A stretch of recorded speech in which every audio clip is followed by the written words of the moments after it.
The four themes are providence, faith, courage, and suffering. These four themes have examples shown in The Lord of the Rings and in The Shadow of His Wings. But before I can tell you how they are shown, you need to know what they each are first. Providence. It is that all events work out according to God's will. God has a plan, and everything works out according to that plan. Some of you may ask, aren't we free though? Can we make our own decisions? Perfect question. We are free. We make free choices. God just knows what our free choices are, while not being the cause of them. We don't have freedom if He chooses our choices, but He doesn't. Also, if we say He is our Lord of history, it doesn't mean He is our primary agent of history. We are instead. But our sin cannot even frustrate His plan. Look at the cross. It was man's greatest act of sin, but yet it became the greatest single act of God. Now you know what providence is about. Next up is faith. Faith. What do you think faith is? Do you say believing in something? Well, it's not quite so. Faith is trusting God, and it involves the act of surrender. Often, we need to surrender and trust God because He knows what He is doing.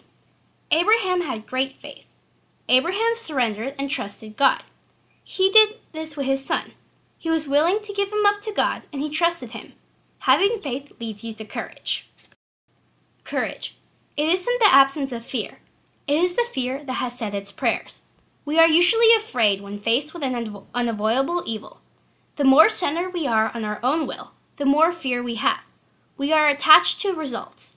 The more we are attached to God's will, the less fear and stress we have.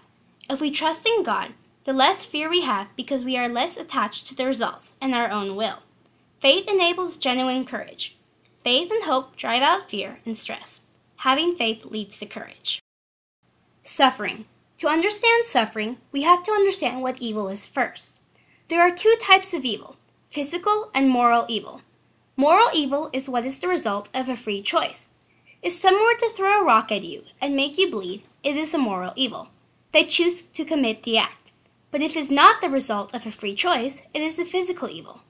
If the wind hits you with a rock and makes you bleed, it is a physical evil. 99% of the world's suffering is moral evil. It isn't God's fault. It's ours. We put more evil on ourselves than nature. Evil is subjective, and suffering is subjective. Some things that are good for us can cause suffering.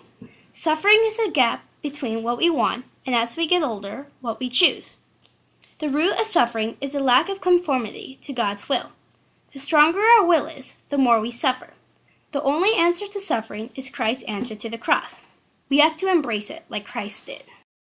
Now you know what providence, faith, courage, and suffering are. I can finally tell you how they are shown in The Lord of the Rings and in The Shadow of His Wings. So first up is providence. There is an example of providence in The Shadow of His Wings. It is about Goldman becoming a Franciscan priest. Well, at least a deacon so far. Goldman knew since he was a young boy that he wanted to become a Franciscan priest. Even Sister Solana had prayed for him to help him also. They prayed for Goldman for 20 years. Sister Solana knew that after 20 years, Goldman would become a priest. She told Goldman about this too when he saw her again. Then the event Sister Solana had predicted had started to come true. He didn't go to Russia and went to Lourdes instead. He then went to Italy with the troops.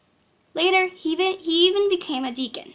God had wanted Goldman to become a priest, and he wanted to also. This is an example of providence in The Shadow of His Wings. Next is faith.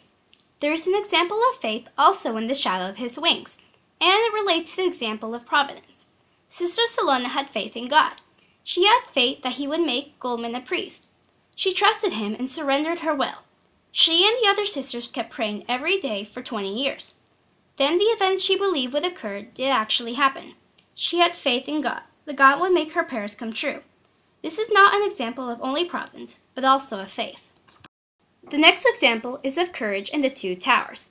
It was when Sam and Frodo are in Shelob's lair. Shelob has poisoned Frodo and is about to drag him away.